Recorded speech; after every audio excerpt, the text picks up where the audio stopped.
Hello everyone, welcome to defence ब्रेनरी।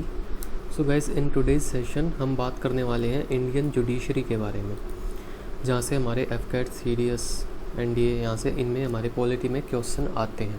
ठीक है, तो करते हैं स्टार्ट। तो गाइस, सबसे पहले अगर हम बात करें हमारे इंडिया में जुडिशरी की, तो गाइस जो इंडिया में जो जुडिशियल सिस्टम है, जो जुडिशरी है हमारे इंडिया में, वो क्या है, वो इंटीग्रेटेड है। हमारे इंडिया में इंटीग्रेटेड सिस्टम ऑफ जुडिशरी है। इस इंटीग्रेटेड का मतलब क्या है? इंटीग्रेटेड का मतलब है कि हमारे सेंटर में एंड हमारी स्टेट्स में सेम हमारा क्या है, एक ही जुडिशियल सिस्टम है। ऐसा नहीं है कि सेंटर पे अलग जुडिशियल सिस्टम है और स्टेट पे अलग से जुडिशियल सिस्टम है। दोनों लेवल्स पे हमारा क्या है, सेम जुडिशियल सिस्टम है। ठीक है, आप यहाँ से इसको समझ सकते हो। जैसे हमारा गवर्नमेंट जो होती है, जो हमारी गवर्नमेंट होती है, तो हमारे यहाँ पे इंटीग्रेटेड गवर्नमेंट नहीं है।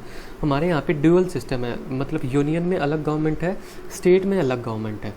ठीक है, यूनियन में प्राइम मिनिस्टर होता है और स्टेट में क्या होता है, चीफ मिनिस्टर होता है। तो वो एक इंटीग्रेटेड सिस्टम नहीं है। ठीक है, वो एक ड्यूअल सिस्टम है। लेकिन जो हमारा जो जुडिशरी है ना, वो इंटीग्रेटेड है। वो सेंटर पे भी एंड स्टेट पे भी क्या है, सेम है। ठीक है, मतलब सेम और एक ही ऑर्गन है, हमारी जुडिशरी एक ही है। ठीक है, और जो क्या है, जो हमारे कॉन्स्टिट्यूशन ने प्रोवाइड किया है, हमारे कॉन्स्टिट्यूशन ये प्रोवाइड किया कि जो हमारा सुप्रीम कोर्ट होता है गाइस, जो सुप्रीम कोर्ट होता है वो हमारी जुडिशरी में वो रहेगा सबसे ऊपर टॉप पे।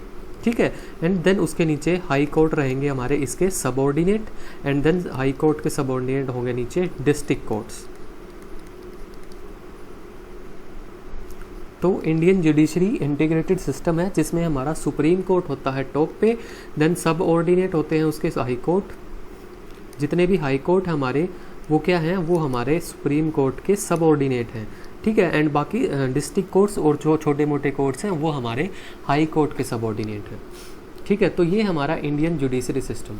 एंड ये जो इंटीग्रेटेड जुडिशरी है ना गाइज, ये इंटीग्रेटेड जुडिशरी कि हमारी जुडिशरी इंटीग्रेटेड रहेगी, ये हमने बोरो किया था from government of India act 1935 से। ठीक है, हमारे ब्रिटिशर्स एक एक्ट लेके आए थे, जिस एक्ट का नाम था गवर्नमेंट ऑफ इंडिया एक्ट 1935। तो जो इंटीग्रेटेड जुडिशरी है वो हमने कहाँ से लिया था, वो हमने लिया था from government of India act 1935 से। यहाँ से क्वेश्चन कई बार आया है कि integrated system of judiciary was adopted from, so it was adopted from government of India act 1935। लेकिन दो अलग चीज़ें हैं हमारी। ये तो हो गई हमारे इंटीग्रेटेड जुडिशरी,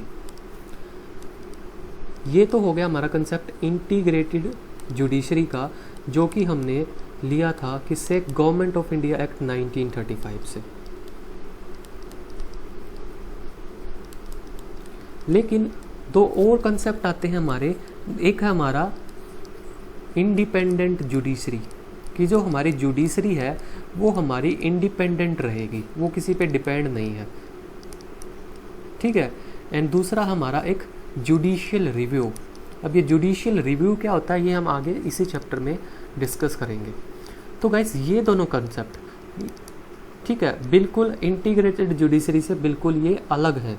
ठीक है, तो ये दोनों कंसेप्ट लिए गए थे गाइस हमने यूएसए से। तो अगर क्वेश्चन आता है कि इंटीग्रेटेड जुडिशरी कहाँ से ली गई थी, तो वो from government of India act 1935। और अगर पूछा जाए independent judiciary and judicial review, तो ये लिए गए थे गाइस हमारे यूएसए से। ओके, और दूसरी अगर हम बात करें, जो हमारा यूएसए है ना, यूएसए में हमारा ड्यूअल सिस्टम है जुडिशरी का।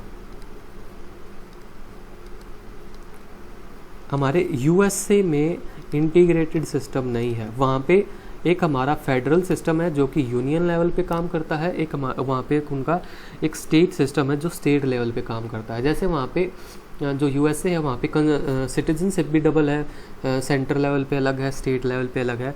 ऐसे ही वहाँ पे जुडिशरी भी अलग है। ठीक है, लेकिन यहाँ पे इंडिया में सिटीजनशिप भी सिंगल सिटीजनशिप है, एंड हमारी जुडिशरी जो है वो भी हमारी क्या है, इंटीग्रेटेड है। ओके, अब बात कर लेते हैं कुछ इंपॉर्टेंट फैक्ट्स की। जैसे हमारे सबसे ऊपर टॉप पे रहता है सुप्रीम कोर्ट। ठीक है, तो बात करते हैं सुप्रीम कोर्ट हमारा बना कब था, यहाँ से क्वेश्चन आता है। ठीक है, तो सबसे पहले हमारा एक एक्ट आया था। ये जर्नी पूरी हमारी सुप्रीम कोर्ट की कहाँ से शुरू हुई तो एक गवर्नमेंट ऑफ इंडिया एक्ट आया था 1935।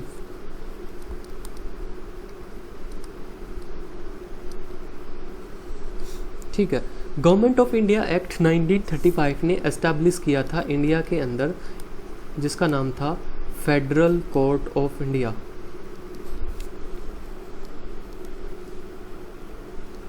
ठीक है, जैसे आज के टाइम पे हमारा सुप्रीम कोर्ट है, वैसे ही 1935 में ब्रिटिश गवर्नमेंट ने through government of India act 1935 एक federal court of India establish किया था।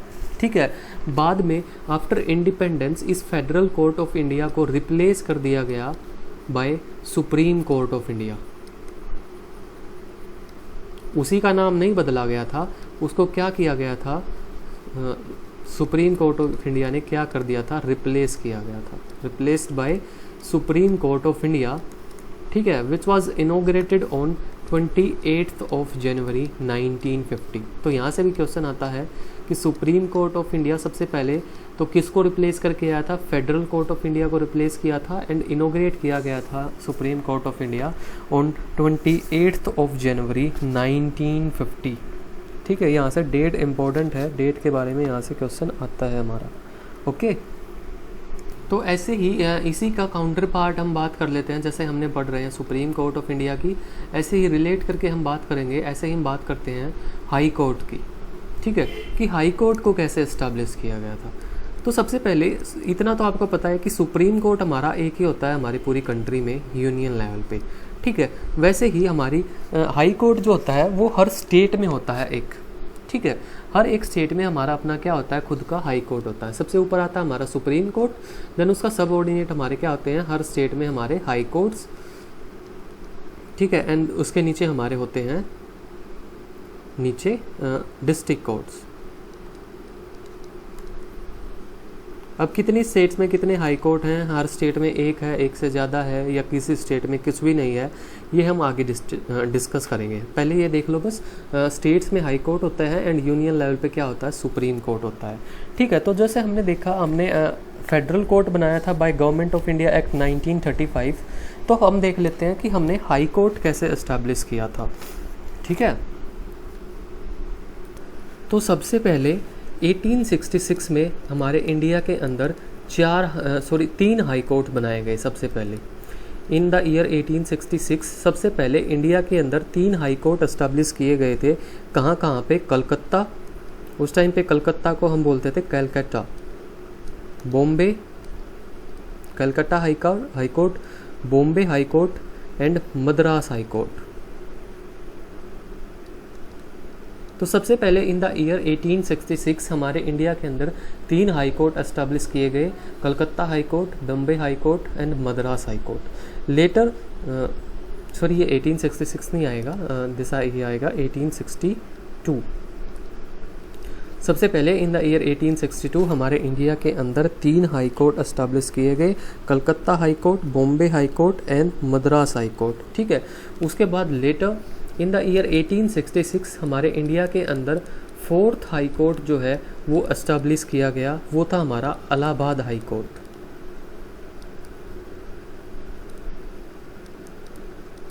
ठीक है, तो 1866 तक हमारे इंडिया के अंदर टोटल 4 हाई कोर्ट्स थे। ठीक है, अब बात करते हैं हम हाई कोर्ट्स के नंबर्स की, कि कितनी स्टेट में कितने हाई कोर्ट्स हो सकते हैं, कितने हाई कोर्ट नहीं होते। तो सबसे पहले हमारा जो कॉन्स्टिट्यूशन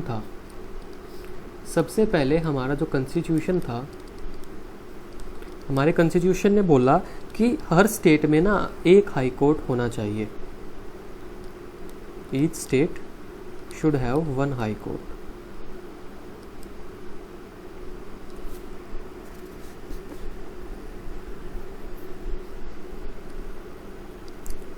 मतलब हर एक स्टेट का ना अपना एक हाई कोर्ट जो है वो होना चाहिए। ये हमने बात हमारा प्रोवाइड किया गया था बाय कॉन्स्टिट्यूशन ऑफ इंडिया। ठीक है, कि हर स्टेट का अपना खुद का हाई कोर्ट जो है वो होना चाहिए। ठीक है, लेकिन बाद में आया एक हमारा 7th constitutional amendment act 1956। 7 constitutional 1956 act ने क्या किया, इसने हमारे पार्लियामेंट को पावर दी कि अगर पार्लियामेंट चाहे तो 2 स्टेट्स के लिए, मान लो ये है स्टेट 1, ये है स्टेट नंबर 2, 2 स्टेट या 2 यूनियन टेरिटरीज के लिए एक कॉमन हाई कोर्ट बना सकती है। सबसे पहला बोला गया था कि हर स्टेट का ना अपना एक हाई कोर्ट खुद का होना चाहिए, ठीक है। The constitution of India provides for a high court for each state. इसको ना आप ऐसे लिख लो, कॉन्स्टिट्यूशन ऑफ इंडिया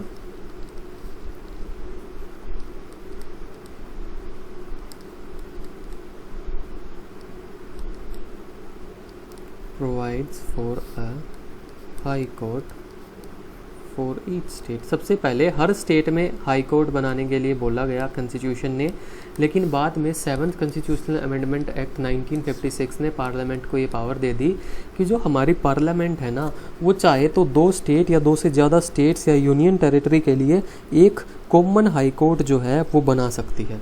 और आज के टाइम पे ऐसा हो भी रहा है। बहुत सारी हमारी ऐसी स्टेट्स हैं, जैसे हमारा हरियाणा एंड पंजाब, एग्जाम्पल आप ले लो, हरियाणा एंड पंजाब। तो हरियाणा, पंजाब और हमारी यूनियन टेरिटरी ऑफ चंडीगढ़, ठीक है, इनका हमारा क्या है, सेम एक ही तो कॉमन हाई कोर्ट है, जिसको हम बोलते हैं high court of Punjab and Haryana, ठीक है। तो ऐसे और भी काफ़ी स्टेट्स हैं, ये मैं आपको लिखवा दूंगा कि कौन से स्टेट्स के हमारे कॉमन हाई कोर्ट हैं, ठीक है। वहाँ से क्वेश्चन आज आता है हमारा।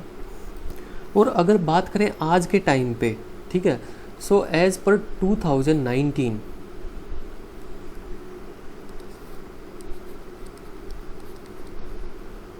एज पर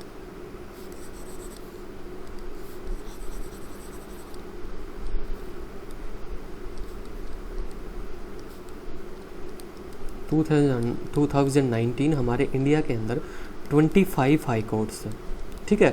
एक मिनट दो मुझे, मैं चेक करके तो आपको आज का डेटा ही बता देता हूँ 2022 के अकॉर्डिंग कितने हैं, एक सेकंड। सो आज के टाइम पे भी 25 ही हैं as per 2022। Total 25 high courts हैं हमारे इंडिया में, ठीक है। वो मैं आपको ना यहाँ पे लिखवा देता हूँ कि मतलब सारे नहीं याद करने हैं, बस ये याद करने हैं, वहाँ से क्वेश्चन आ जाता है कि कुछ हाई कोर्ट हमारे ऐसे हैं जिसका ज्यूरिसडिक्शन एक या एक स्टेट से मतलब एक स्टेट से ज़्यादा स्टेट्स के ऊपर है, या फिर जिसकी एक से ज़्यादा ब्रांचेज हैं, ब्रांचेज मतलब बेंच हैं, तो वहाँ से क्वेश्चन आ जाता है। तो मैं यहाँ पे आपको उन स्टेट हाई कोर्ट्स के नाम लिखवा देता हूँ। तो इधर मैं लिख रहा हूँ नेम, ठीक है, हाई कोर्ट का नेम, ठीक है। यहाँ पे लिखूँगा मैं ईयर, कौन से ईयर में वो एस्टेब्लिश हुआ था। यहाँ पे मैं लिख रहा हूँ उसका ज्यूरिसडिक्शन कहाँ तक है,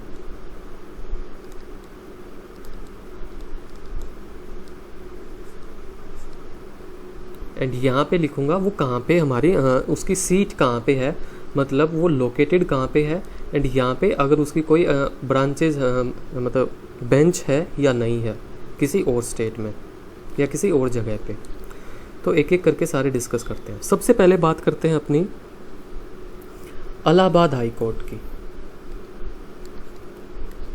तो इलाहाबाद हाई कोर्ट तो मैंने अभी आपको बताया था कि चौथा हाई कोर्ट था हमारे जो इंडिया के अंदर इस्टेब्लिश किया गया था इन द ईयर 1866, ठीक है। ज्यूरिसडिक्शन कहाँ है इलाहाबाद हाई कोर्ट का?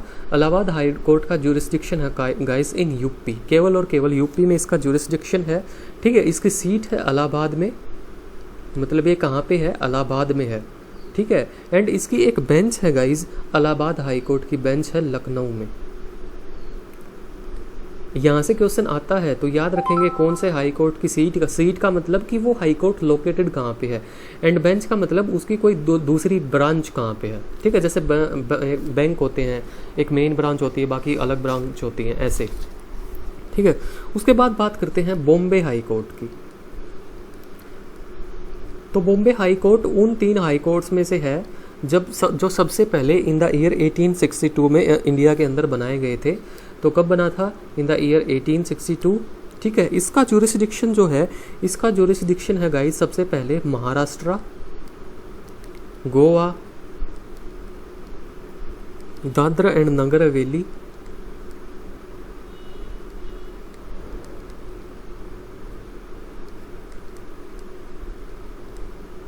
And Daman and Diu. ठीक है, तो यहाँ तक इसका जुरिस्डिक्शन है, Maharashtra, Goa, Dadra and Nagar Haveli and Daman and Diu. ठीक है, सीट कहाँ पे है इसकी गाइज? इसकी सीट है मुंबई में एंड इसकी बेंच है नागपुर में है एक। इसकी 3 बेंचेस हैं हमारे बॉम्बे हाई कोर्ट की, 1 at Nagpur, 1 at Panaji and 1 at Aurangabad. Okay, उसके बाद बात करते हैं कलकत्ता हाई कोर्ट की। तो कलकत्ता हाई कोर्ट भी उन्हीं हाई कोर्ट्स में से है जो सबसे पहले इंडिया के अंदर बनाए गए थे in the year 1862। Calcutta high court का जुरिस्डिक्शन कहाँ पे है? इसका जुरिस्डिक्शन है West Bengal and Andaman and Nicobar group of islands. Andaman and Nicobar पे कौन से हाई कोर्ट का जुरिस्डिक्शन है? कलकत्ता हाई कोर्ट का। ठीक है, उसके बाद सीट कहाँ पे इसकी? तो सीट है इसकी कोलकाता में। देखो बेशक से ना स्टेट्स का और मतलब जगह का नाम बदल गया, जैसे बॉम्बे को नाम चेंज करके हमने बोल दिया मुंबई, लेकिन हाई कोर्ट का नाम अभी भी बॉम्बे हाई कोर्ट है। ऐसे ही कोलकाता का नाम बदल के कलकत्ता का नाम बदल के हमने कोलकाता कर दिया, लेकिन हाई कोर्ट का नाम अभी भी कलकत्ता हाई कोर्ट ही है। ओके, इस चीज़ को भी जरा ध्यान रखेंगे। ठीक है, तो कलकत्ता हाई कोर्ट कहाँ पे है? कोलकाता में है एंड इसकी एक ब्रांच है पोर्ट ब्लेयर में। पोर्ट ब्लेयर कहाँ है? अंडमान एंड निकोबार में। उसके बाद गुवाहाटी हाई कोर्ट। और एक बात हमें याद रखना कि ज़रूरी नहीं है कि हाई कोर्ट हमारी स्टेट की कैपिटल में ही हो। ठीक है, ज़रूरी नहीं है कि कैपिटल में ही हाई कोर्ट हो।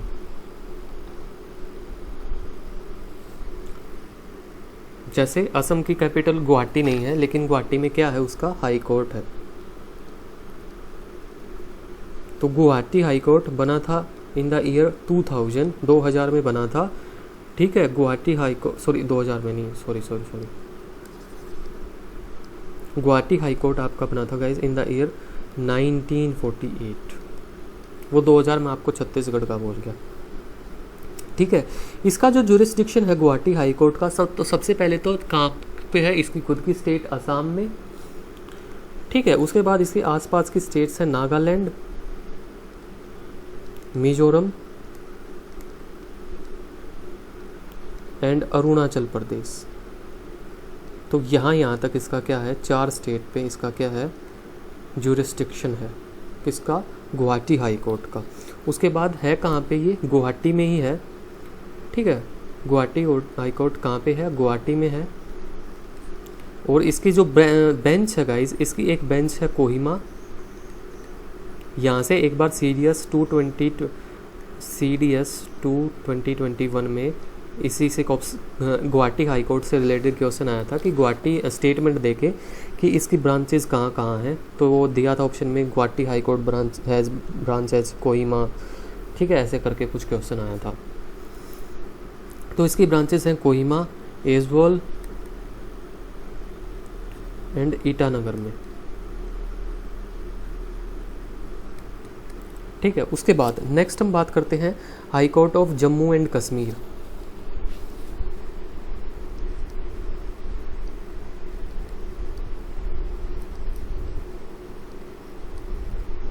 कब बना था? बना था इन द ईयर 1928। जुरिस्डिक्शन कहाँ है? इसका जुरिस्डिक्शन है जम्मू एंड कश्मीर एंड लद्दाख दोनों में। ठीक है, लोकेटेड कहाँ पे है? तो लोकेटेड है हमारा कहाँ पे? इसकी मतलब सीट है हमारी श्रीनगर एंड जम्मू में। मतलब कहीं पे ना इसकी कोई, ये दोनों ना हमारी इसकी लोकेशंस हैं, ये दोनों की दोनों मतलब आप ये कंसिडर कर लो, दोनों ही हमारी क्या है? मेन ब्रांच है, इसकी कोई बेंच नहीं है। ठीक है, तो एक है कहाँ पे? श्रीनगर में, एक हमारी जम्मू में। ठीक है, क्योंकि क्या होता है ना कि जो विंटर्स के टाइम पे क्या हो जाता है ना, श्रीनगर में वो बर्फ़बारी हो जाती है ना, तो इसलिए एक जम्मू में बनाया गया है, एक श्रीनगर में बनाया गया है, ठीक है। एंड इसका जुरिस्डिक्शन है एक जम्मू एंड कश्मीर में एंड एक लद्दाख में, ठीक है। उसके बाद नेक्स्ट है एक Kerala high court. Kerala high court guys बनाया गया था इन the year 1956। Kerala high court का जुरिस्डिक्शन है कहाँ पे, केरला में एंड लक्षद्वीप पे,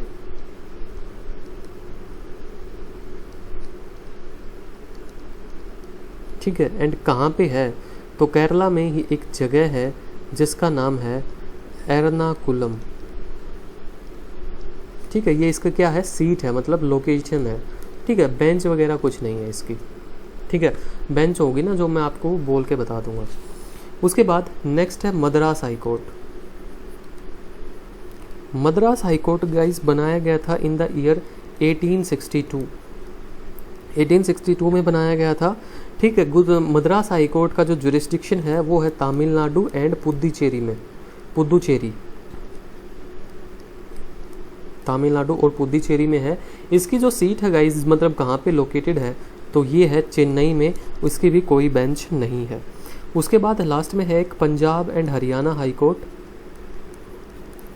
Punjab and Haryana high court बनाया गया था इन द ईयर 1875 में। इसका जुरिस्डिक्शन है और पंजाब, हरियाणा एंड चंडीगढ़, ठीक है। एंड लोकेटेड है हमारा कहाँ पे, चंडीगढ़ में, कोई भी बेंच इसकी नहीं है।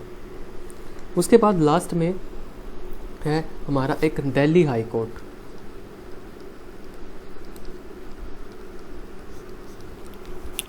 जो कि बनाया गया था इन द ईयर 1966।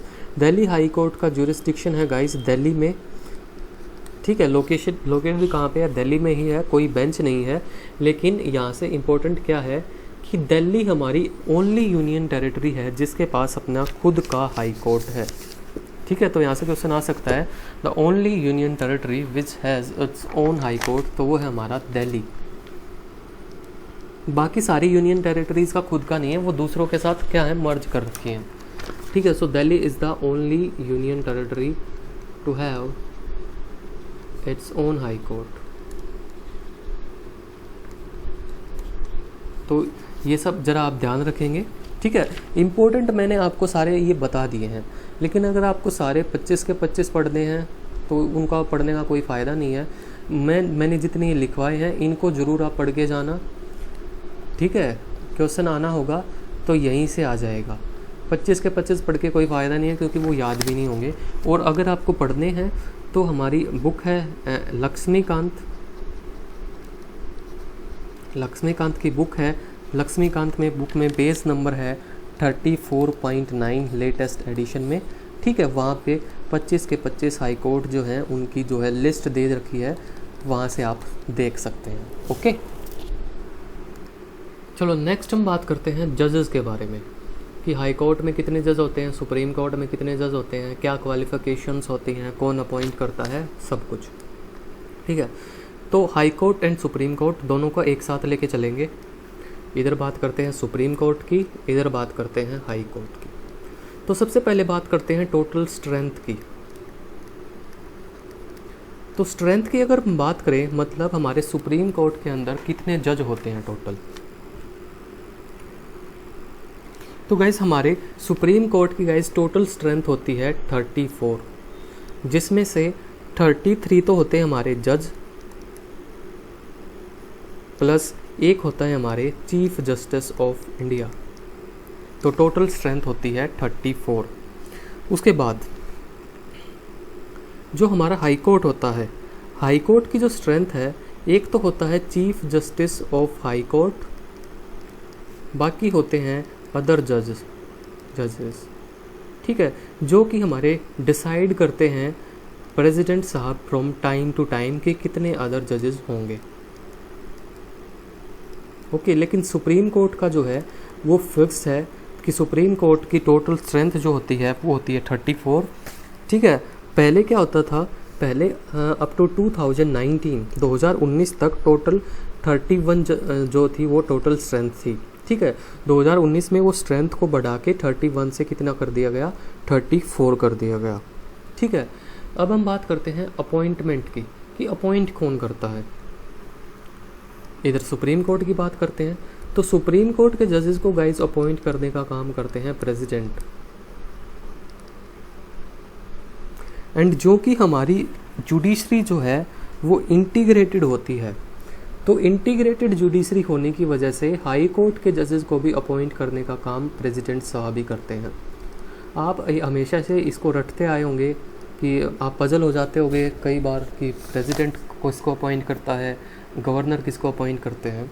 तो क्या होता है, हमारी जुडिशरी जो है वो है हमारी इंटीग्रेटेड, तो हाई कोर्ट के जजेस को भी और सुप्रीम कोर्ट के जजेस को भी दोनों को प्रेसिडेंट ही अपॉइंट करते हैं।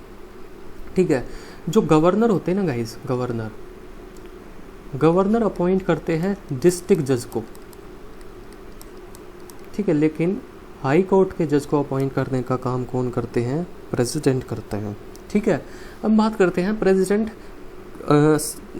सुप्रीम कोर्ट के जजों को अपॉइंट करने से पहले किस किस से सलाह लेते हैं। ठीक है, कंसल्ट किससे करते हैं। अब ये तो नहीं ना अपनी मर्जी से ही कर देंगे, इनको भी थोड़ा बहुत किसी ना किसी से कंसल्ट करना पड़ेगा।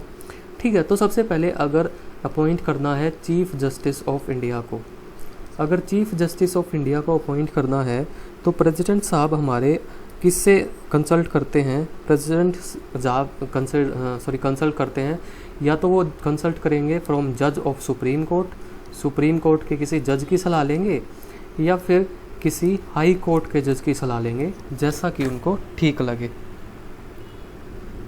ओके, दूसरा, अगर उनको सुप्रीम कोर्ट के बाकी जजेस को अपॉइंट करना है, अगर अदर जजेस को अपॉइंट करना है तो वो किसकी सलाह लेंगे, तो वहाँ पे सबसे पहले एक तो सलाह लेनी पड़ेगी उनको चीफ जस्टिस ऑफ इंडिया की। ठीक है, उसके अलावा अगर वो चाहें तो वो किसी सुप्रीम कोर्ट या किसी हाई कोर्ट के जज की भी क्या ले सकते हैं, सलाह ले सकते हैं, अगर उनको सही लगे तो। इसकी तो लेंगे ही चीफ जस्टिस ऑफ इंडिया की, अगर उनको ज़रूरी लगे तो वो अपने जज ऑफ सुप्रीम कोर्ट या हाई कोर्ट की भी सलाह ले सकते हैं। ठीक है, उसके बाद बात करते हैं, अगर हमारे प्रेसिडेंट साहब को अपॉइंट करना है जज ऑफ हाई कोर्ट तो किससे कंसल्ट करेंगे। तो सबसे पहले अगर उन्होंने किसी हाई कोर्ट के जज को अपॉइंट करना है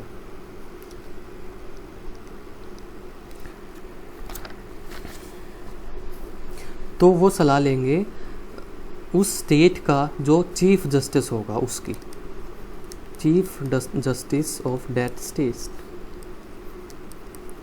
अगर हमारे प्रेसिडेंट साहब को किसी हाई कोर्ट के जज को अपॉइंट करना है तो वो सलाह लेंगे उस स्टेट के चीफ जस्टिस की। ठीक है, उसके अलावा अगर किसी स्टेट का चीफ जस्टिस अपॉइंट करना है, chief justice of high court of any state. ठीक है, पहले तो ये हाई कोर्ट के सिंपल जज की बात कर रहे थे, अब हम बात करते हैं अगर किसी हाई कोर्ट का चीफ जस्टिस अपॉइंट करना है हमारे प्रेसिडेंट साहब को, तो उस केस में वो सलाह लेंगे चीफ जस्टिस ऑफ इंडिया की प्लस कंसर्न स्टेट की, जिस स्टेट में चीफ जस्टिस अपॉइंट किया जाना है, कंसर्न स्टेट के गवर्नर की। ठीक है, तो सबसे पहले अगर ऑर्डिनरी हाई कोर्ट का जज अपॉइंट करना है तो वो उस स्टेट के चीफ जस्टिस की सलाह ले सकते हैं, और अगर किसी स्टेट का चीफ जस्टिस अपॉइंट करना है तो चीफ जस्टिस ऑफ इंडिया की सलाह लेंगे एंड उस स्टेट के गवर्नर की सलाह लेंगे। ओके, एंड इस केस में ना अगर चीफ प्रेसिडेंट साहब को सुप्रीम कोर्ट के अदर जजेस को अपॉइंट करना होता है ना, तो इस केस में चीफ जस्टिस ऑफ इंडिया की जो कंसल्टेशन है वो मैंडेटरी होती है। अगर सुप्रीम कोर्ट का कोई भी जज अपॉइंट हो रहा है other than chief justice of India, तो उस केस में प्रेसिडेंट साहब को चीफ जस्टिस ऑफ इंडिया की सलाह लेना क्या होता है, मैंडेटरी होता है। ओके, और अगर कोई डिस्ट्रिक्ट जज मान लो अपॉइंट करना है तो डिस्ट्रिक्ट जज को कौन अपॉइंट करेंगे, अभी मैंने बताया था, डिस्ट्रिक्ट जज को अपॉइंट करते हैं कौन, गवर्नर।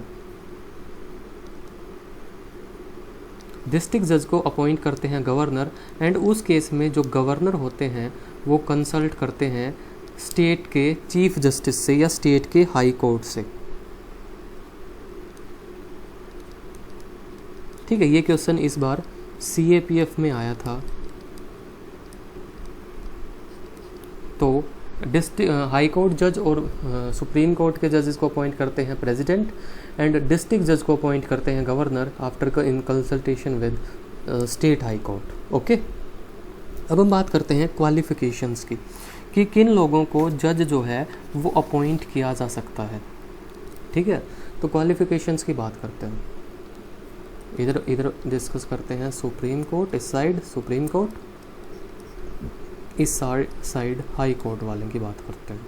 ठीक है, तो सबसे पहले अगर किसी बंदे को बनना है जज ऑफ सुप्रीम कोर्ट, किसी बंदे को अगर जज ऑफ सुप्रीम कोर्ट बनना है, ठीक है, या फिर बनना है चीफ जस्टिस ऑफ इंडिया। ठीक है, क्वालिफिकेशंस दोनों के लिए सेम रहती हैं, जज ऑफ सुप्रीम कोर्ट के लिए भी and chief justice of India के लिए भी। ठीक है, तो क्या क्वालिफिकेशंस हैं? क्वालिफिकेशंस ये हैं, सबसे पहले तो बंदा होना चाहिए सिटीज़न ऑफ इंडिया, भारत का क्या होना चाहिए? सिटीज़न होना चाहिए, दिस इज़ मैंडेटरी। उसके बाद या तो वो बंदा होना चाहिए, उसके पास वो बंदा होना चाहिए उसने सर्व किया हो एज ए जज of high court for 5 years, या तो वो बंदा हाई कोर्ट का जज रहा हो 5 साल तक, या फिर वो बंदा एडवोकेट रहा हो हाई कोर्ट का 10 साल तक, advocate high court for 10 years। मतलब क्वालिफिकेशंस क्या क्या हैं? या तो वो बंदा किसी हाई कोर्ट का जज रहा हो 5 साल तक, अगर ऐसा नहीं है तो वो बंदा किसी हाई कोर्ट का एडवोकेट रहा हो 10 साल तक। उसके बाद तीसरी क्वालिफिकेशन क्या है? तीसरी क्वालिफिकेशन ये है कि अगर वो बंदा एक डिस्टिंग्विश्ड जूरिस्ट है in the eyes of president, मतलब अगर प्रेसिडेंट की साहब की नज़रों में एक अच्छा लड़का है, ठीक है, प्रेसिडेंट साहब को लगा कि हाँ ये शर्मा जी का लौंडा बहुत अच्छी वकालत करता है, तुमको हम बनाएंगे हमारा क्या चीफ जस्टिस ऑफ इंडिया, तो उसको भी अपॉइंट किया जा सकता है। ठीक है, तो distinguished jurist in the eyes of president, president साहब की नज़रों में एक डिस्टिंग्विश्ड जूरिस्ट होना चाहिए। ठीक है, उसके बाद इस तरफ बात कर लेते हैं हम अपनी हाई कोर्ट की। तो अगर किसी बंदे को बनना है हाई कोर्ट का जज या किसी chief justice of high court, तो उसके पास क्या क्वालिफिकेशंस होनी चाहिए? सबसे पहले इंडिया का सिटीजन होना चाहिए, ये तो मैंडेटरी है, किसी बाहर के बंदे को तो हम अपना जज नहीं बना सकते ना। दूसरी क्वालिफिकेशन ये है कि उसके पास एक जुडिशियल ऑफिस होना चाहिए जो उसने संभाला हो फॉर मिनिमम 10 years, कम से कम 10 साल तक उसने कोई जुडिशियल ऑफिस संभाला हो। ठीक है, या फिर इसके अलावा या फिर किसी हाई कोर्ट का एडवोकेट रहा हो 10 साल तक।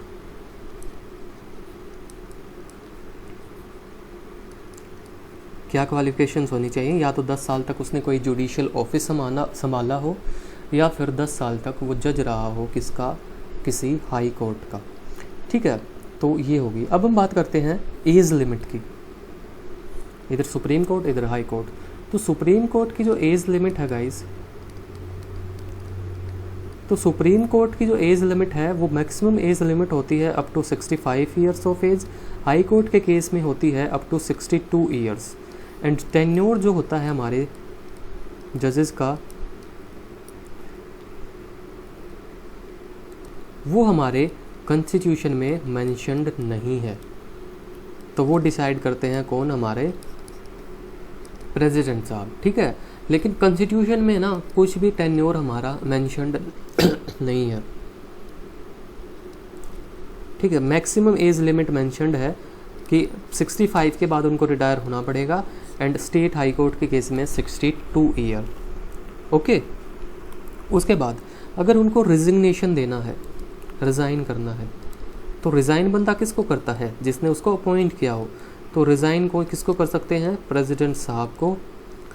ठीक है, सेम हमारा होता है स्टेट हाई कोर्ट के केस में, अगर हाई कोर्ट के जज को रिज़ाइन करना हो तो भी रिज़ाइन करेंगे किसको? हमारे उसको प्रेसिडेंट साहब को। ठीक है, उसके बाद नेक्स्ट हम बात करते हैं रिमूवल की, कि रिमूव कैसे किया जाता है हमारे जजेस को। तो सबसे पहले हमारे जज के पास होती है सिक्योरिटी ऑफ टेन्योर। ऐसे ही नहीं आपके मन में आया, जज को रिमूव करना ना सबसे कॉम्प्लेक्स प्रोसीजर होता है। हमारे प्रेसिडेंट की इम्पीचमेंट से भी कॉम्प्लेक्स प्रोसीजर हमारा होता है एक जज को रिमूव करना, ठीक है। तो यहाँ पे हम बात करेंगे जजेस की, चाहे वो सुप्रीम कोर्ट का जज हो चाहे वो हाई कोर्ट का जज हो, दोनों की सबका सेम प्रोसीजर होता है रिमूवल का। एंड कौन रिमूव करते हैं? प्रेसिडेंट साहब रिमूव करते हैं, लेकिन उसका एक पूरा कॉम्प्लेक्स प्रोसेस होता है, ठीक है, दोनों के लिए, सुप्रीम कोर्ट के जज के लिए भी एंड हाई कोर्ट के जज के लिए भी। तो सबसे पहले ग्राउंड्स की बात करते हैं कि किन ग्राउंड्स पे जजेस को रिमूव किया जा सकता है। तो जजेस को रिमूव किया जा सकता है on the ground of misbehaviour और इनकैपेसिटी। कौन रिमूव करता है? प्रेसिडेंट रिमूव करता है। अब बात करते हैं पूरे प्रोसीजर की, ठीक है। तो पूरे प्रोसीजर की बात करते हैं तो सबसे पहले अगर हमें किसी भी जज को रिमूव करना है तो हमें क्या लाना पड़ेगा? हमने एक रिमूवल मोशन लेके आना पड़ेगा। हमारी पार्लियामेंट के अंदर रिमूवल मोशन जो है वो इंट्रोड्यूस करना पड़ेगा। कहाँ पे इंट्रोड्यूस करना पड़ेगा? पार्लियामेंट में, ठीक है। अब चाहे लोकसभा में इंट्रोड्यूस करें चाहे राज्यसभा में इंट्रोड्यूस करें, ठीक है। लेकिन इंट्रोड्यूस करने से पहले उस रिमूवल मोशन पे गाइज साइन होने चाहिए कम से कम 100 मेंबर्स ऑफ लोकसभा, कम से कम लोकसभा के 100 मेंबर्स के साइन होने चाहिए। And it's must be signed by minimum 50 members of Rajya Sabha introduce करने से पहले। उसके पहले तो ये इंट्रोड्यूस ही नहीं होगा, ठीक है। तो अगर हमें किसी जज को रिमूव करना है तो आपको एक रिमूवल मोशन जो है वो पार्लियामेंट के किसी भी हाउस में इंट्रोड्यूस करना पड़ेगा, या लोकसभा में करो या राज्यसभा में करो, ठीक है। कंडीशन क्या है कि कम से कम 100 लोकसभा के मेंबर्स का साइन होना चाहिए उस पर एंड 50 राज्यसभा के मेंबर्स का साइन होना चाहिए उस पर। उसके बाद ये साइन करवाने के बाद वो आपको लेके जाना पड़ता है। अगर आप लोकसभा में इंट्रोड्यूस कर रहे हो तो वो आपको लेके जाना पड़ेगा to the speaker of Lok Sabha को क्या करना पड़ेगा? प्रेजेंट करना पड़ेगा। और अगर आप राज्यसभा में इंट्रोड्यूस कर रहे हो तो आपको ले जाना पड़ेगा to the chairman of Rajya Sabha, जो कि कौन होते हैं? हमारे वाइस प्रेसिडेंट साहब होते हैं, हमारे राज्यसभा के चेयरमैन, ठीक है। उसके बाद आपने 100 बंदों का आपको पास स्पॉट हो गया लोकसभा में, 50 बंदों का आपको स्पॉट हो गया राज्यसभा में। अब मान लो उसको इंट्रोड्यूस कर दिया आपने, या तो लोकसभा में इंट्रोड्यूस करो या राज्यसभा में इंट्रोड्यूस करो। उसके बाद इन बंदों के पास ऑप्शन होता है कि वो या तो उसको एक्सेप्ट कर ले या उसको रिजेक्ट कर दे। आपके मोशन को इनकी मर्जी है, वो उसको रिजेक्ट करें या रिफ्यूज़ करें, ठीक है। उन्होंने अगर रिफ्यूज़ कर दिया तो आप कुछ नहीं कर पाओगे, ठीक है। उसके बाद यहाँ पे रिफ्यूज़ करते ही मोशन जो आपका रिमूवल मोशन है वो वहीं पे लैप्स कर जाएगा, वहीं पे बंद, ठीक है। अब मान लो इन्होंने कर लिया एक्सेप्ट, मान लो आप लोकसभा में लेके गए स्पीकर के पास, स्पीकर ने आपका मोशन जो है वो एक्सेप्ट कर लिया, ठीक है। तो उसके बाद क्या होगा? स्पीकर ने एक्सेप्ट कर लिया तो उसके बाद जो स्पीकर है, जो लोकसभा के स्पीकर है हमारे, वो बनाएंगे एक कमेटी। वो बनाएंगे एक कमेटी। कमेटी में कौन कौन होंगे? कमेटी में एक तो होंगे चीफ जस्टिस ऑफ इंडिया, या फिर उनकी जगह पे कोई भी जज सुप्रीम कोर्ट के, जज ऑफ सुप्रीम कोर्ट, ठीक है। उसके बाद होंगे उसमें, अगर किसी हाई कोर्ट के बंदे को रिमूव किया जा रहा है तो उसमें होंगे chief justice of high court. मान लो हरियाणा के हाई कोर्ट के किसी जज को रिमूव किया जा रहा है तो स्टेट के हाई कोर्ट के चीफ जस्टिस होंगे। उसके बाद कोई भी एमिनेंट जूरिस्ट, कोई भी अच्छा मतलब ऐसा जूरिस्ट जो कि बढ़िया पढ़ा लिखा है वो, ठीक है। ये कमेटी में 3 मेंबर होंगे। ये कमेटी फिर क्या करेगी? ये कमेटी इंक्वायरी करेगी, ये करेगी इंक्वायरी। अगर इस कमेटी की इंक्वायरी में दो ऑप्शंस होंगे, या तो वो जज निकलेगा गिल्टी या वो जज निकलेगा नॉट गिल्टी। ठीक है, अगर वो जज लिखना नॉट गिल्टी तो आपका जो रिमूवल मोशन था वो वहीं पे ख़त्म हो जाएगा। मान लो अगर जज निकल गया गिल्टी, तो उसके बाद आगे का क्या प्रोसीजर है। उसके बाद अगर मान लो जज हमारा गिल्टी निकलता है,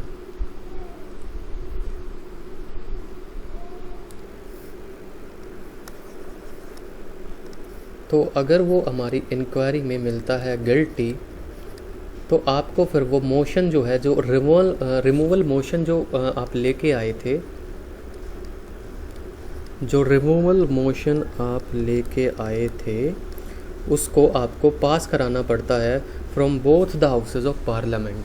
तो वो आपको फिर पास कराना पड़ेगा लोकसभा से भी एंड राज्यसभा से भी, and with A special majority. Special majority मैंने पिछली क्लास में बताया था ना कि 2/3 बंदे प्रेजेंट होने चाहिए, उनको वो उनकी वोट डालनी चाहिए, एंड उनकी मेजोरिटी जो होगी वो होती है स्पेशल मेजोरिटी। ठीक है, उसके बाद जब ये आप यहाँ से पास करा लेते हो, ठीक है, यहाँ से पास कराने के बाद आपको वो लेके जाना पड़ता है प्रेसिडेंट को, प्रेसिडेंट साहब के पास। ठीक है, यहाँ से आपने पास करा लिया। पास कराने के बाद आप वो रेजोल्यूशन जो है, जो लेके आए थे, वो आपको लेके जाना पड़ता है प्रेसिडेंट साहब के पास। Okay, and then finally president साहब एक उस ऑर्डर को क्या कर देते हैं, पास कर देते हैं, एंड जज हमारा क्या हो जाता है, रिमूव हो जाता है। तो देखो कितना लंबा चौड़ा प्रोसीजर है एक जज को रिमूव करने के लिए। मतलब इतने फंडे प्रेसिडेंट को रिमूव करने के लिए भी नहीं करने पड़ते होंगे आई थिंक। तो इतना लंबा चौड़ा प्रोसीजर है, क्योंकि जज यार एक बहुत ही मतलब इम्पोर्टेंट ऑफिस होता है एक जज का। ठीक है, उसको ऐसे ही नहीं रिमूव कर सकते। ठीक है, अगर हम जज को रिमूव करने का प्रोसेस इतना सिंपल कर देते तो क्या होता, अगर जज गवर्नमेंट के अगेंस्ट कुछ भी बोलता तो गवर्नमेंट फटाक से उसको क्या कर देती, रिमूव कर देती। इसलिए जो हमारे कॉन्स्टिट्यूशन मेकर्स थे, उन्होंने इस बात को ध्यान में रखते हुए जो जज को रिमूव करने का प्रोसेस है वो इतना कॉम्प्लेक्स जो है वो बनाया हुआ है। एंड आज तक टिल डेट कोई भी जज हमारा आज तक ऐसे रिमूव नहीं हुआ है। ठीक है, नो जज is removed so far, no जज इज रिमूव्ड सो फार। ठीक है, हालांकि एक जज थे जिनका नाम था वी रामस्वामी। ठीक है, वी रामस्वामी, वो जो कमेटी थी, कमेटी ने इनको पाया था गिल्टी। जो कमेटी बनी थी इनके लिए, मतलब रेजोल्यूशन मोशन लेके आया गया था, कमेटी बनाई गई थी, कमेटी ने इनको पाया था गिल्टी। लेकिन जो है, जो मोशन था वो लोकसभा से क्या हुआ, पास नहीं हो पाया था, लोकसभा में ही वो लैप्स कर गया था। ठीक है, इसलिए वो रिमूव नहीं किए गए थे। ठीक है, केवल रेजोल्यूशन लाया गया था, लेकिन फिर क्या हुआ, गिल्टी तो पा गए, लेकिन लोकसभा में स्पेशल मेजोरिटी से पास नहीं हो पाया। ठीक है, इसलिए वो रिमूव नहीं हुए। ठीक है, तो ये पूरा होता है रिमूवल का प्रोसेस। उसके बाद कुछ और रिस्ट्रिक्शंस होती हैं, जैसे रिटायरमेंट के बाद ये लोग प्रैक्टिस नहीं कर सकते। ठीक है, अपने खुद का जो स्टाफ होता है वो वही अपॉइंट कर सकते हैं। ठीक है, उसके बाद एक और होता है, जो पार्लियामेंट होती है ना,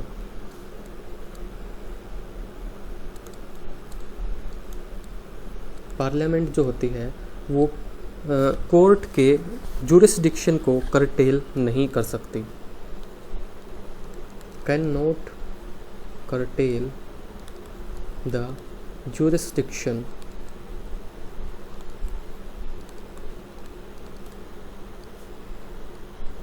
ऑफ ए कोर्ट। मतलब ये है कि जो पार्लियामेंट है ना, वो एक कोर्ट की पावर्स को घटा नहीं सकती, हाँ इंक्रीज कर सकती है, कैन ओनली एक्सटेंड।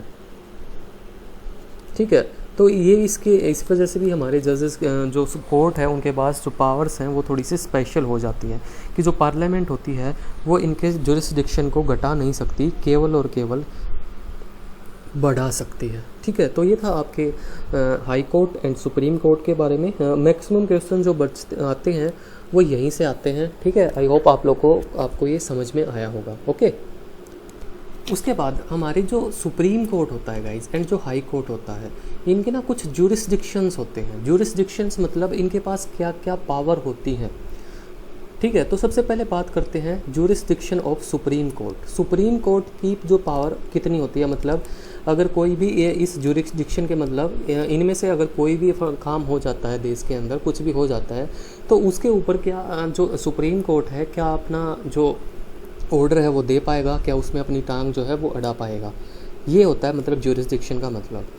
तो ज्यूरिसडिक्शन ऑफ सुप्रीम कोर्ट हम देखते हैं किस चीज़ के ऊपर सुप्रीम कोर्ट का ज्यूरिसडिक्शन आता है। तो सबसे पहले एक होता है हमारा ओरिजिनल ज्यूरिसडिक्शन।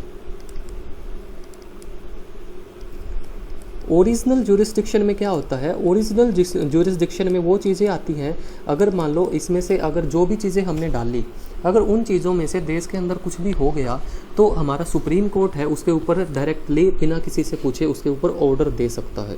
ठीक है, तो उसको हम बोलते हैं ओरिजिनल ज्यूरिसडिक्शन।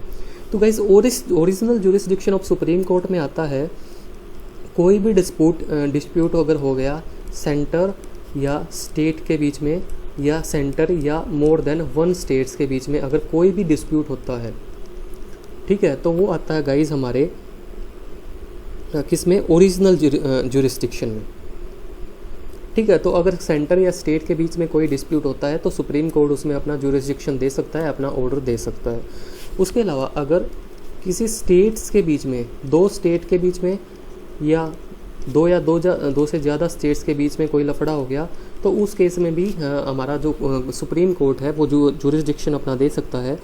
ये भी आता है हमारा सुप्रीम कोर्ट के ओरिजिनल ज्यूरिसडिक्शन में। ओके, इसके अलावा अगर कुछ भी पूछा जाए तो वो हमारे सुप्रीम कोर्ट के ओरिजिनल ज्यूरिसडिक्शन में नहीं आता है।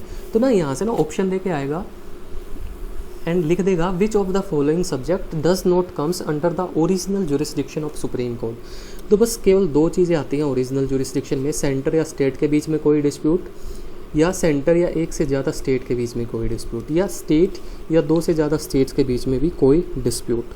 ठीक है, यह आती है हमारी ओरिजिनल ज्यूरिसडिक्शन में। ओके, ठीक है, तो लेकिन यार एक बात मुझे बताओ, अब मैंने ये तो आपको बोल दिया कि सेंटर या स्टेट के बीच में कोई डिस्प्यूट हो गया या दो से ज़्यादा स्टेट्स के बीच में जो भी डिस्प्यूट होंगे वो हमारे सुप्रीम कोर्ट के ओरिजिनल ज्यूरिसडिक्शन में आएंगी। लेकिन यार ये डिस्प्यूट तो काफ़ी चीज़ों को लेके हो सकते हैं ना, पैसे को लेके हो सकता है, पावर को लेके हो सकता है, ठीक है, पानी को लेके हो सकता है, आजकल तो छोटी छोटी चीज़ों पे मूवीज़ को लेके डिस्प्यूट हो जाता है। ठीक है, तो इस डिस्प्यूट काफ़ी टाइप के होते हैं हमारे। तो कुछ ऐसे डिस्प्यूट हैं जो हमारे ओरिजिनल ज्यूरिसडिक्शन के अंदर नहीं आते हैं। ठीक है, तो वो डिस्प्यूट्स जो हमारे ओरिजिनल ज्यूरिसडिक्शन के अंदर नहीं आते, disputes that do not comes under original jurisdiction of supreme court.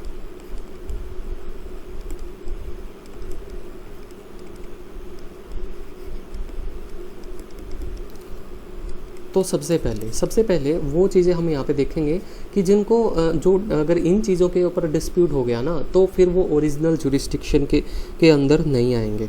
तो सबसे पहले अगर मान लो सेंटर या स्टेट या अदर स्टेट्स के बीच में डिस्प्यूट हो जाता है किसी प्री कॉन्स्टिट्यूशन ट्रीटी को लेके। प्री कॉन्स्टिट्यूशन ट्रीटी का मतलब है कि वो ट्रीटी जो कॉन्स्टिट्यूशन बनने से पहले साइन हुई थी। कोई ऐसी प्री कॉन्स्टिट्यूशन ट्रीटी, कोई ऐसा एग्रीमेंट सेंटर या स्टेट्स के बीच में, अगर इनको लेके कोई भी डिस्प्यूट होता है सेंटर या स्टेट में, ठीक है, तो उस केस में जो हमारा जो सुप्रीम कोर्ट है वो इंटरफेयर नहीं कर पाएगा, वो हमारे सुप्रीम कोर्ट के ओरिजिनल ज्यूरिसडिक्शन में नहीं आएगा। ठीक है, उसके बाद कोई ऐसी ट्रीटी हमारे सेंटर या स्टेट्स के बीच में जिसमें स्पेसिफाई किया गया हो कि सुप्रीम कोर्ट इसके ऊपर अपना फैसला नहीं सुना सकता। ठीक है, कोई ऐसी ट्रीटी या कोई ऐसा एग्रीमेंट, ठीक है, जो एक्सक्लूड करता हो सुप्रीम कोर्ट को कि सुप्रीम कोर्ट इसके ऊपर अपना जुरिस्डिक्शन नहीं दे पाएगा। उस ट्रीटी के बीच को लेके कोई डिस्प्यूट होता है स्टेट या सेंटर के बीच में, तो वो भी हमारे सुप्रीम कोर्ट के ओरिजिनल जुरिस्डिक्शन में नहीं आएगा। उसके बाद इंटर स्टेट वाटर डिस्प्यूट, अगर स्टेट्स के बीच में पानी को लेके कोई विवाद होता है, वो हमारे सुप्रीम कोर्ट के ओरिजिनल जुरिस्डिक्शन में नहीं आएगा। ठीक है, मतलब ओरिजिनल जुरिस्डिक्शन का मतलब है कि ओरिजिनली जो है वो सुप्रीम कोर्ट, अगर मान लो किसी दो स्टेट्स के बीच में, जैसे हरियाणा एंड पंजाब के बीच में है जो सतलुज यमुना लिंक को लेके विवाद चल रहा है, ठीक है, तो वो किस में आता है, वो इंटर स्टेट डिस्प्यूट में आता है, इंटर स्टेट वाटर डिस्प्यूट में। लेकिन जो है जो इंटर स्टेट वाटर डिस्प्यूट है वो हमारे सुप्रीम कोर्ट के ओरिजिनल जुरिस्डिक्शन में नहीं आता। तो जब तक या तो हरियाणा या पंजाब उस मैटर को लेके अगर सुप्रीम कोर्ट नहीं जाते ना, तब तक वो सुप्रीम कोर्ट उसके ऊपर कोई भी जुरिस्डिक्शन नहीं दे सकता। ओरिजिनल जुरिस्डिक्शन का ये मतलब है। ठीक है, अगर ओरिजिनल में आते ना तो उसका ये मतलब था कि बिना किसी के अप्रोच किए, एक सेकेंड, मतलब बिना किसी के अप्रोच किए वो अपना जुरिस्डिक्शन दे सकते थे। लेकिन अब ओरिजिनल में नहीं आते, तो अगर स्टेट्स इनको अप्रोच नहीं करती हैं तो वो अपना जो जुरिस्डिक्शन है वो इन पे नहीं दे सकते।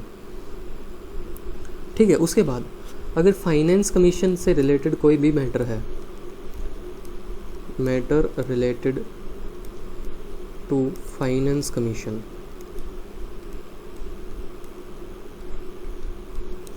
ठीक है, फाइनेंस कमीशन से रिलेटेड कोई भी अगर मैटर है तो वो भी हमारे सुप्रीम कोर्ट के ओरिजिनल जुरिस्डिक्शन में नहीं आता। उसके बाद अगर कोई भी एक्सपेंसेस हो, पेंशन से रिलेटेड एक्सपेंस, अगर कोई भी एक्सपेंस हो सेंटर या स्टेट के बीच में एम्प्लॉयज़ की पेंशन से रिलेटेड एंड उस पर कोई डिस्प्यूट हो जाता है, ठीक है, तो क्या होगा, वो भी हमारे सुप्रीम कोर्ट के ओरिजिनल जुरिस्डिक्शन में नहीं आएगा। उसके अलावा अगर कोई कमर्शियल डिस्प्यूट हो जाता है हमारे सेंटर या स्टेट में, अगर कोई कमर्शियल डिस्प्यूट हो जाता है हमारे सेंटर या स्टेट के बीच में, वो भी हमारे ओरिजिनल जुरिस्डिक्शन में नहीं आता। उसके अलावा अगर recovery of damages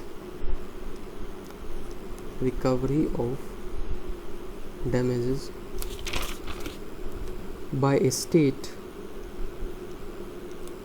against the centre, अगर मान लो किसी स्टेट को अपने डैमेज की रिकवरी करनी है सेंटर से, तो वो मैटर भी हमारे सुप्रीम कोर्ट के ओरिजिनल जुरिस्डिक्शन के अंदर नहीं आता। ठीक है, तो ये हमारा होता है ओरिजिनल जुरिस्डिक्शन हमारे सुप्रीम कोर्ट का। ठीक है, तो हमारे सुप्रीम कोर्ट के ओरिजिनल जुरिस्डिक्शन में आपने देख लिया क्या क्या डिस्प्यूट आते हैं और क्या क्या नहीं आते। यहाँ से स्टेटमेंट देके आपका क्वेश्चन जो है वो पूछ लिया जाता है। ओके, उसके बाद दूसरा टाइप होता है हमारे, एक तो ये था हमारा ओरिजिनल जुरिस्डिक्शन, दूसरा टाइप होता है जिसको हम बोलते हैं रिट जुरिस्डिक्शन।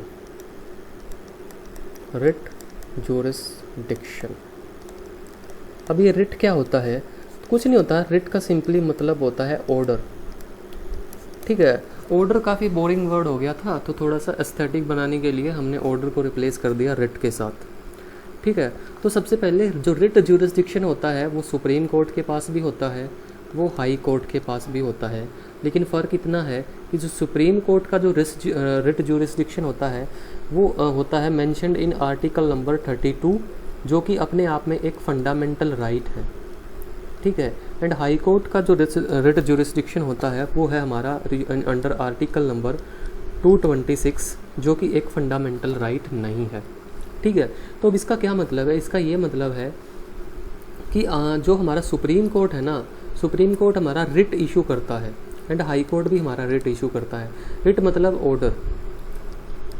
ठीक है, तो सुप्रीम कोर्ट और हाई कोर्ट दोनों ही हमें ऑर्डर इशू करते हैं, supreme court using article 232 and high court using article 226। लेकिन जो कि सुप्रीम कोर्ट का जो जुरिस्डिक्शन है वो कि एक फंडामेंटल राइट है आर्टिकल 32 के अंदर, तो जो हमारा सुप्रीम कोर्ट है वो केवल और केवल उन इश्यूज़ पे हमारे रिट इशू कर सकता है जो हमारे क्या है, फंडामेंटल राइट है। Can only issue Ritz on fundamental rights. ठीक है, मतलब अगर किसी व्यक्ति के फंडामेंटल राइट्स उसे छीने जा रहे हैं, ठीक है, तो वो आर्टिकल 32 का यूज़ करते हुए रिट इशू करवा सकता है सुप्रीम कोर्ट से।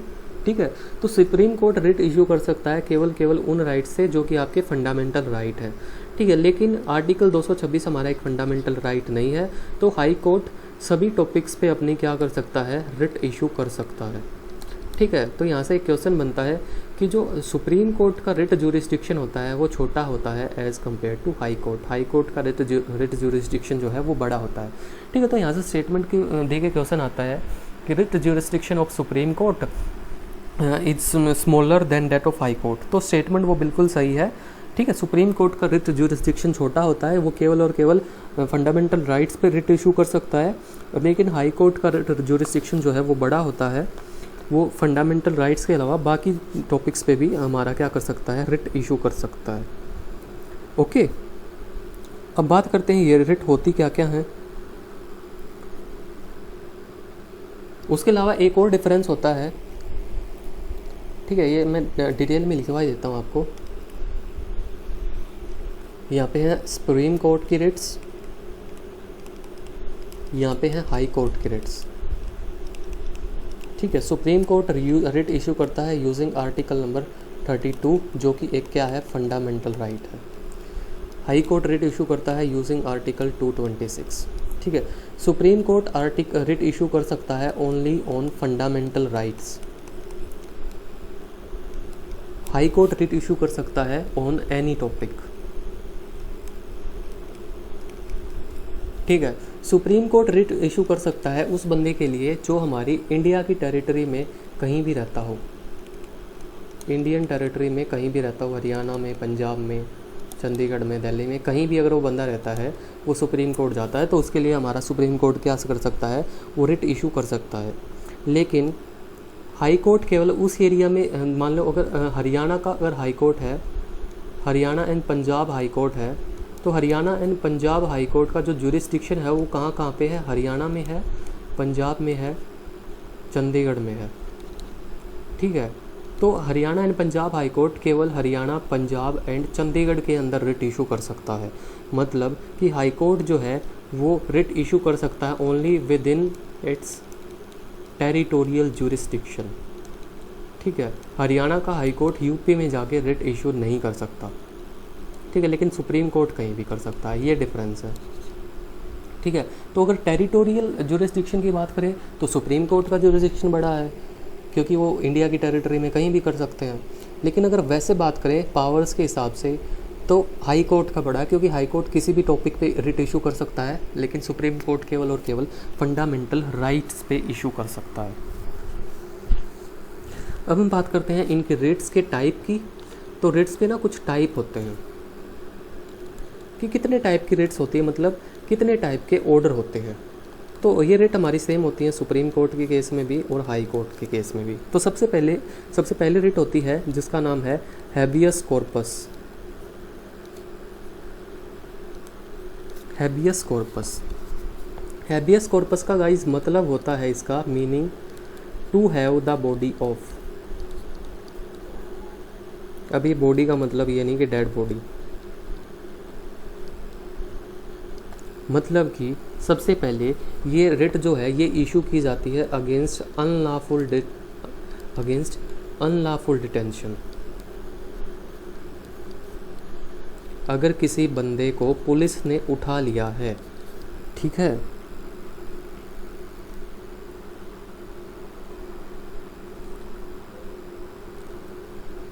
तो अगर किसी बंदे को पुलिस ने उठा लिया है, ठीक है, एंड वो बंदा पहुंच जाता है कोर्ट में अब कि मेरे को अनलॉफुली उठाया गया है, और अगर कोर्ट को पता चलता है कि ये डिटेंशन थी ना वो अनलॉफुल थी, उसको अगेंस्ट द कॉन्स्टिट्यूशन उस बंदे को उठाया गया है, ठीक है, तो जो कोर्ट है वो हमारी रिट इशू करता है हैबियस कॉर्पस, कि मतलब उस बंदे को लेके आओ, ये मतलब है to have the body of.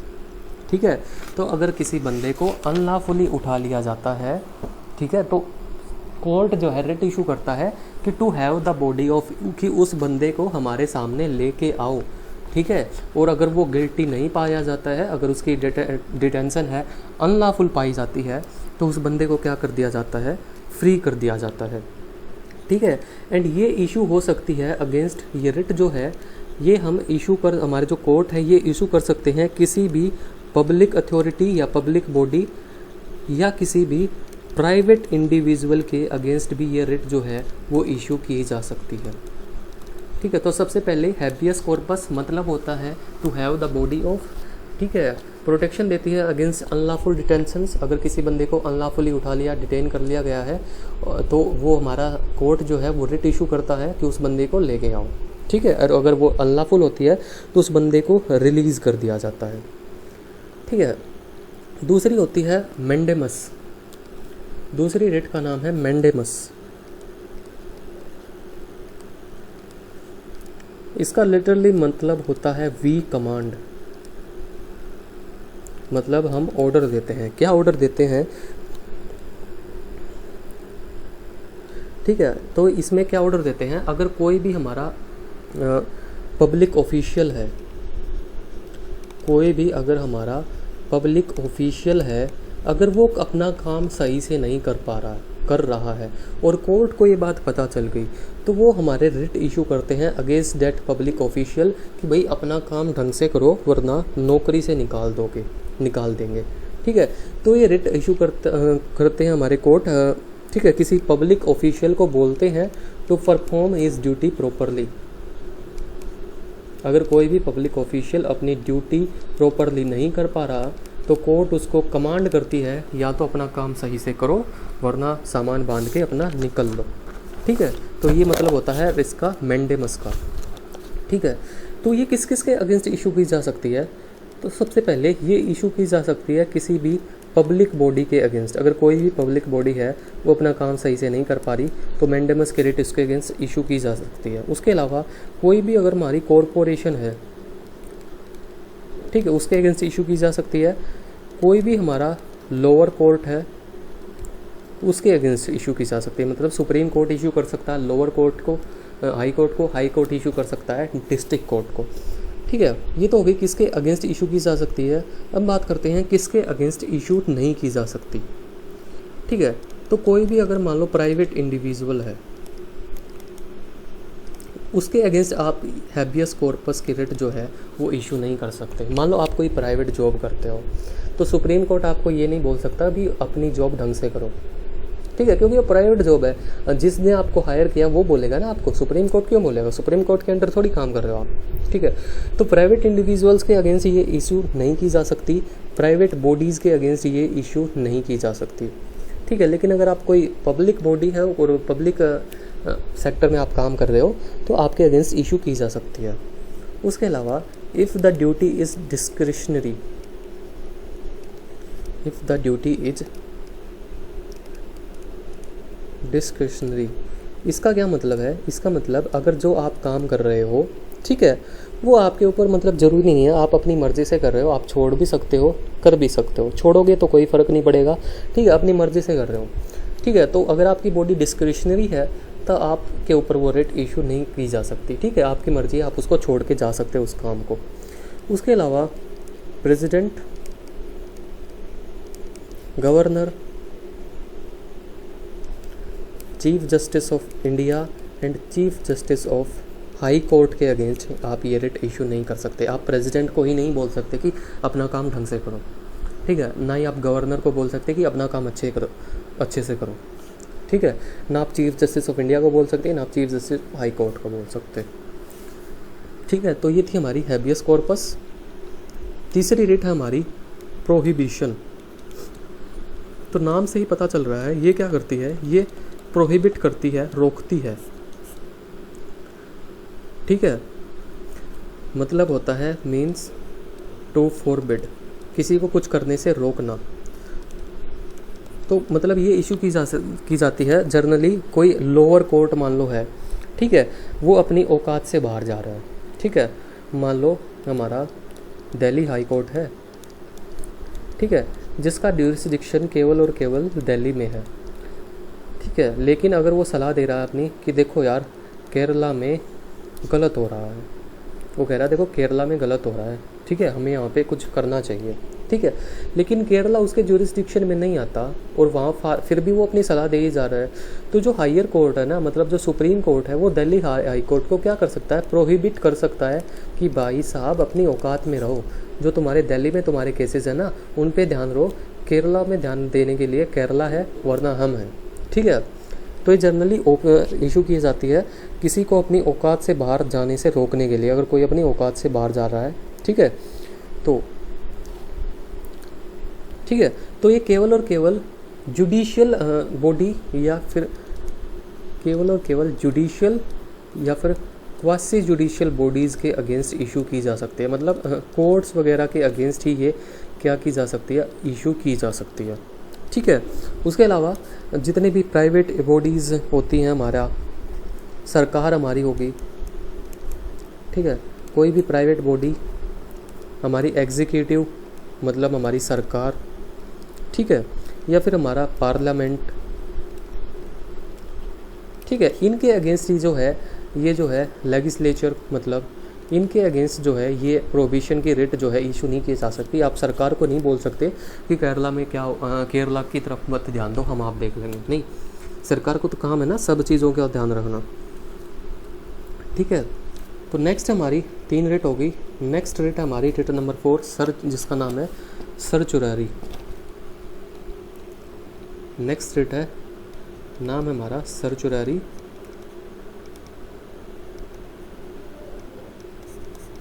इसका मतलब होता है टू बी इन्फॉर्म्ड, कि हमें बताया जाए।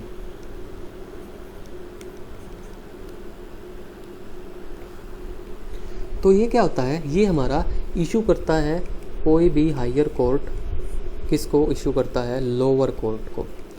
मान लो लोअर कोर्ट में कैसे इशू करता है, मान लो हाई कोर्ट हमारा बैठा है खाली, फ्री है, कोई केस नहीं इसके पास, ठीक है, और लोअर कोर्ट में बहुत सारे पेंडिंग केसेस पड़े हुए हैं, ठीक है।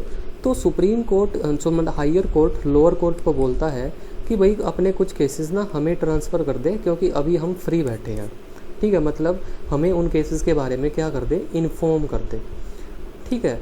तो इस रिट को हम बोलते हैं सर्चुररी, ठीक है। तो ये बोलता है किसको, लोअर कोर्ट को, कि अपने जो पेंडिंग केसेस हैं ना वो हमें ट्रांसफ़र कर दे, ठीक है, तेरा थोड़ा बर्डन कम हो जाएगा एंड हम खाली बैठे हैं, हम थोड़ा सा देख लेंगे, ठीक है। तो बेसिकली ना ये जो सर्चुररी होती है ना, ये लोअर कोर्ट को प्रिवेंट भी करती है, ठीक है, प्रिवेंट भी करती है, मतलब केवल और केवल प्रिवेंट करती है, ठीक है। मतलब पेंडिंग केसेस थे, वो लोअर कोर्ट खुद पेंडिंग केसेस को सोल्व करने लग रहा था, सुप्रीम हाई कोर्ट ने उस पेंडिंग केसेस को अपने पास मंगा लिया, तो क्या किया, हाई कोर्ट ने लोअर कोर्ट को प्रिवेंट कर दिया उन केसेस को सोल्व करने से अपने पास मंगवा के, ठीक है। तो हाई कोर्ट लोअर कोर्ट को बोलता है to transfer the pending cases, okay. ऐसे ही किसी भी प्राइवेट बॉडीज़ या हमारे पार्लियामेंट वगैरह के अगेंस्ट जो है ये इशू नहीं की जा सकती, ठीक है। लास्ट रिट हमारी क्यू वारंटो।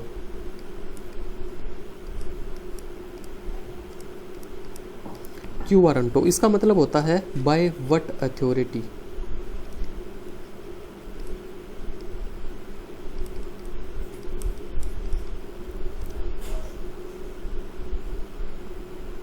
ठीक है, बाय व्हाट अथॉरिटी। तो इसका मतलब मैं भी समझाता हूँ आपको। मान लो कोई भी हमारा पब्लिक ऑफिस है,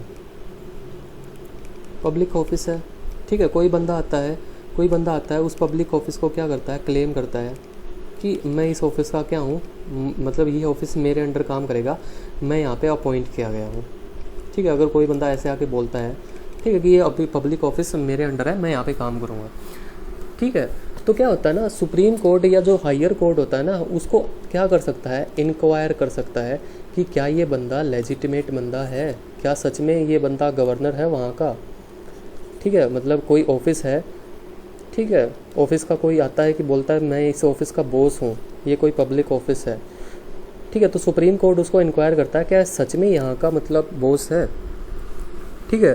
तो बेसिकली ये इशू की जाती है by a court to enquire the legality of a claim of a person to a public office. अगर कोई भी बंदा किसी पब्लिक ऑफिस को क्लेम करता है, ठीक है, तो उसकी लीगलिटी को इंक्वायर करने के लिए क्या ये बंदा लीगल है या नहीं है, तो ये रिट इशू की जाती है, ठीक है। उसके अलावा किसके अगेंस्ट हम ये रिट इशू नहीं कर सकते? अगर कोई हमारा मिनिस्ट्रियल ऑफिस है, मान लो हमारे डिफेंस मिनिस्टर हैं, वो बोले कि हाँ भाई मैं हूँ डिफेंस मिनिस्टर, तो उसको कोर्ट नहीं बोल सकता कि साबित करके दिखाओ तो मैं डिफेंस मिनिस्टर हो। ये हमारा क्या है? मिनिस्ट्रियल ऑफिस है। उसके अलावा प्राइवेट ऑफिस जो है हमारे, उनके अगेंस्ट जो है ये इशू नहीं की जा सकती रेट, ठीक है। तो केवल और केवल इशू की जा सकती है जितने भी हमारे क्या हैं, पब्लिक ऑफिस हैं या, ठीक है, उनके अगेंस्ट ये इशू की जा सकती है रेट हमारी, ठीक है। तो ये थी 5 रेट हमारी, सारी की सारी मैंने करा दी हैं। यहाँ से हमारा क्वेश्चन बन जाता है, ठीक है। रेट्स के ऊपर सबसे पहले तो मेन क्वेश्चन तो वही बनता है, आर्टिकल पूछ लेता है supreme court article 32, high court 226, ठीक है। सुप्रीम कोर्ट का जो रिट ज्यूरिसडिक्शन होता है वो छोटा होता है as compare to high court, ठीक है। मेन क्वेश्चन आपका यहीं से बनता है। उसके बाद थर्ड ज्यूरिसडिक्शन जो होता है हमारे कोर्ट का, सुप्रीम कोर्ट का, ठीक है। तो ये हम सुप्रीम कोर्ट के ज्यूरिसडिक्शंस पढ़ रहे हैं, ठीक है। पहला था original jurisdiction of supreme court, दूसरा था रिट ज्यूरिसडिक्शन। रिट ज्यूरिसडिक्शन हमने सुप्रीम कोर्ट का भी देख लिया, हाई कोर्ट का भी देख लिया। हम बैक आते हैं दूसरा, फिर से अपने टॉपिक पे आते हैं। तीसरा ज्यूरिसडिक्शन हमारा एडवाइजरी ज्यूरिसडिक्शन, किसका? सुप्रीम कोर्ट का, advisory jurisdiction of supreme court, ठीक है। तो सबसे पहले ये मेंशन हमारे आर्टिकल नंबर 112 में। तो इसमें क्या होता है, अगर हम मान लो हमारे प्रेसिडेंट है, कोई काम आ गया उसको, ठीक है, उसको कुछ समझ नहीं आ रहा क्या करना है, तो वो एडवाइस ले सकते हैं किससे? सुप्रीम कोर्ट से, यूजिंग आर्टिकल 112, एंड इसी पावर को हम बोलते हैं एडवाइजरी ज्यूरिसडिक्शन, ठीक है। तो वो 2 चीज़ों के ऊपर हमारे सुप्रीम कोर्ट की सलाह दे सकते हैं प्रेसिडेंट, ठीक है। कौन कौन सी 2 चीज़ें हैं वो? सबसे पहले मैटर ऑफ, अगर कोई मैटर है, ठीक है, जो कि रिलेटेड है पब्लिक से, ठीक है, तो मैटर ऑफ पब्लिक इम्पोर्टेंस, अगर पब्लिक इम्पोर्टेंस का कोई भी मैटर है, उससे रिलेटेड अगर कोई सलाह लेनी है, तो वो प्रेसिडेंट साहब हमारे यूजिंग आर्टिकल 143 हमारे सुप्रीम कोर्ट से सलाह ले सकते हैं।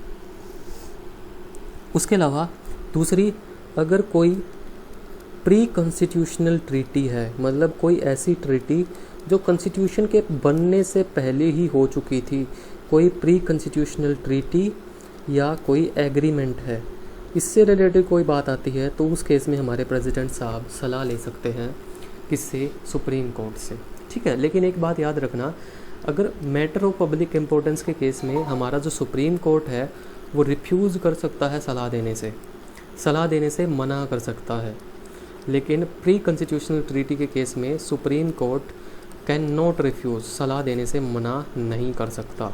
और दूसरी बात, ये जो एडवाइस होती है ये हमारे प्रेसिडेंट साहब के ऊपर बाइंडिंग नहीं होती, नॉट बाइंडिंग, प्रेसिडेंट माने या ना माने, ठीक है। एक होती है हमारी एक और, जिसको हम बोलते हैं जुडिशियल रिव्यू।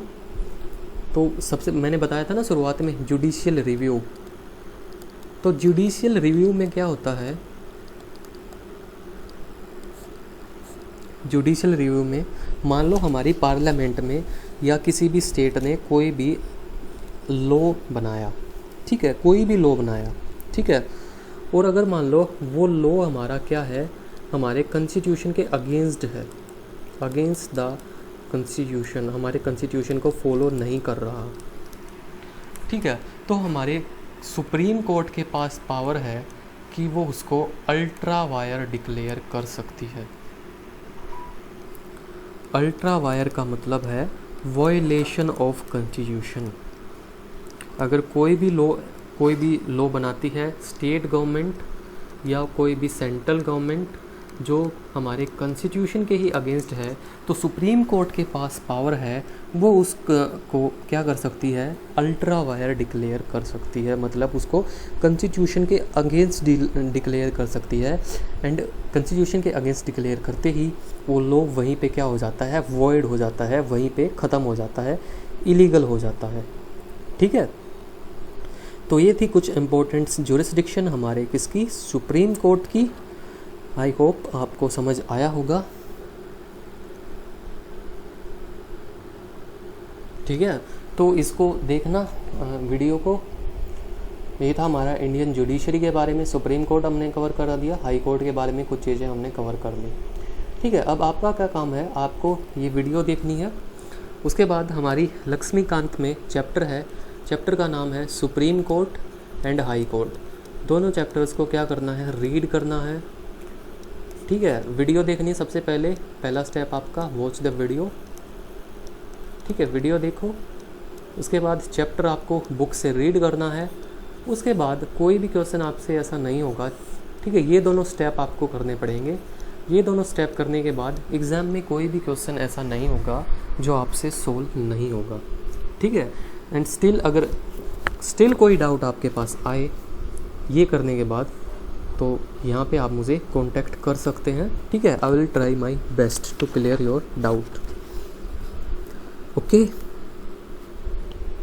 ठीक है, तो देखो वीडियो, नोट्स बनाओ, उसके बाद चैप्टर रीड करना। चैप्टर रीड करने के बाद ठीक है, फिर देखना पेपर उठा के क्वेश्चन सॉल्व हो रहे हैं या नहीं हो रहे हैं। ठीक है, और ध्यान रखो, जल्दी लेके आता हूँ next video. Take care, bye bye, Tata.